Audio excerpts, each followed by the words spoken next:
The KwaZulu-Natal Human Settlements and Public Works departments are paying special attention to projects in the Newcastle Municipality with a budget of over R1 billion. The MEC Jomo Sibiya joining us now to talk us through some of these projects. MEC, very good morning to you. Thank you very much for your time. My understanding is that this is a commitment that you as a province has given to the various municipalities that may be experiencing challenges in terms of service delivery, and you want to speed up efficiency and hard work, and these ought to be the hallmarks of the delivery of services, particularly during your term of office. So what is happening right now in Newcastle as we speak? Thank you very much, Toli, and good morning to all the viewers of Newzroom Afrika. Toli, yes, indeed, it's all about speed and efficiency, delivering services to our people on time. That is our hallmark. That is what the Premier has mandated us to do in KZN. So when it comes to human settlements, currently we're in Newcastle yesterday and today. Newcastle is one municipality that we have accredited them, given them a developer status to work with us in providing services, human settlement services to our people in that part of the province. Remember, Newcastle is the biggest town in the northern part of KwaZulu-Natal. So we have to make sure that that part of KwaZulu-Natal is well developed, but beyond that, there is quite a number of people who are working in that part of the province, and the issues of accommodation is one of the issues that we need to make sure that we take good care of them when our people go to work there. They are accommodated, but also they are able to work and live with their families. So as government, we've got that responsibility to make sure that that area, because it's our economic hub in that part of the province, we develop it. In developing it, we come with all the social amenities, but also make sure that all services are there. That's why we have budgeted and we have given them projects that worth about R1 billion. One of our biggest projects there is the N11 project, which is a CRU project, which will yield about 514 units.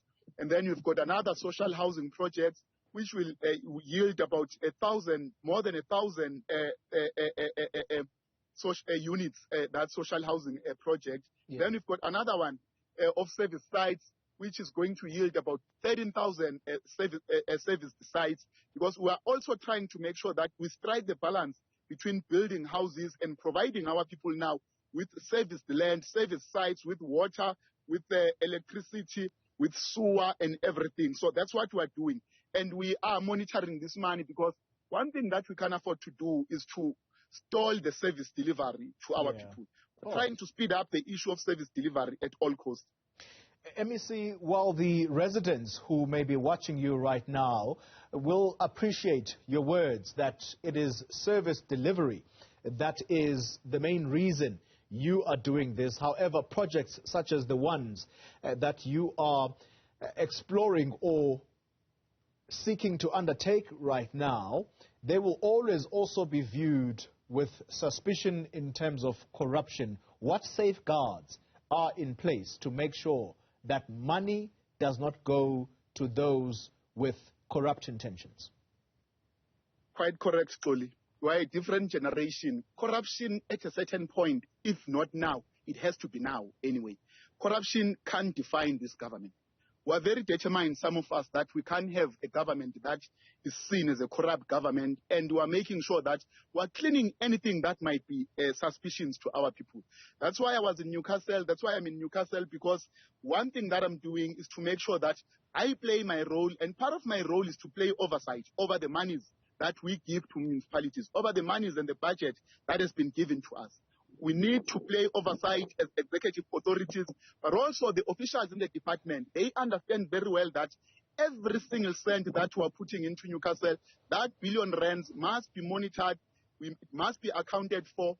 Not a single cent must go to corruption, but it needs daily monitoring without fail, and it needs all of us to work and work tirelessly. And that is our commitment, because if we don't stop corruption today, it will never end.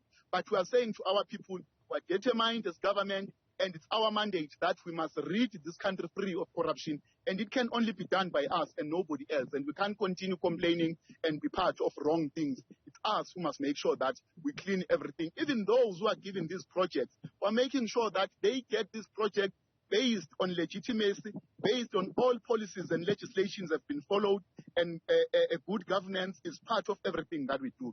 We are very determined on that. Perhaps as a final question, MEC, as I mentioned earlier, residents listening to you right now will probably jump up and down with excitement over these projects, but the timeline, because that's another issue. These projects will possibly be built over time, and you find that once completed, they're standing still without them being occupied. What is the timeline that you've set for yourselves to complete the construction of these housing projects?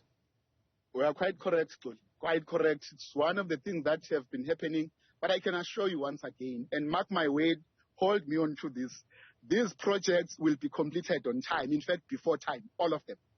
All of these projects will be completed before 2024. Literally all of them. They will be completed before 2024, and all of them will be occupied on time. Not a single project will be built, completed, and standing still without having occupants in them. Already yesterday, we came up with a clear plan that we start now to deal with the issue of beneficiary list. And those beneficiary lists as well, we're monitoring them so well, because we don't want them to be politicized. Want them to benefit everyone who stands to benefit in this government. We're a government for everyone. We're the government of the people who are leading everyone. But beyond that, we are trying by all means in making sure that everything that our people have been talking about, we are listening, we hear them, we see things, we are correcting everything that they might think we are not doing well. And our commitment is to make sure that we do what our people are expecting from us. That is the commitment that we are making. All right. And while I hear you, MEC, and your heart seems to be in the right place, I can't ignore, though, what the IFP seems to be pushing for in that municipality of Newcastle. And the understanding is that they want the municipal manager out. Are you aware of what the issues are? Yes, I'm aware, Toli. In fact, the acting municipal manager who was there is already out. There is another acting municipal manager who's having his own issues. That's not my space per se, it's Cox's space, but I will talk to it. One of another reason that made us to go to Newcastle is exactly because there is new leadership in that municipality.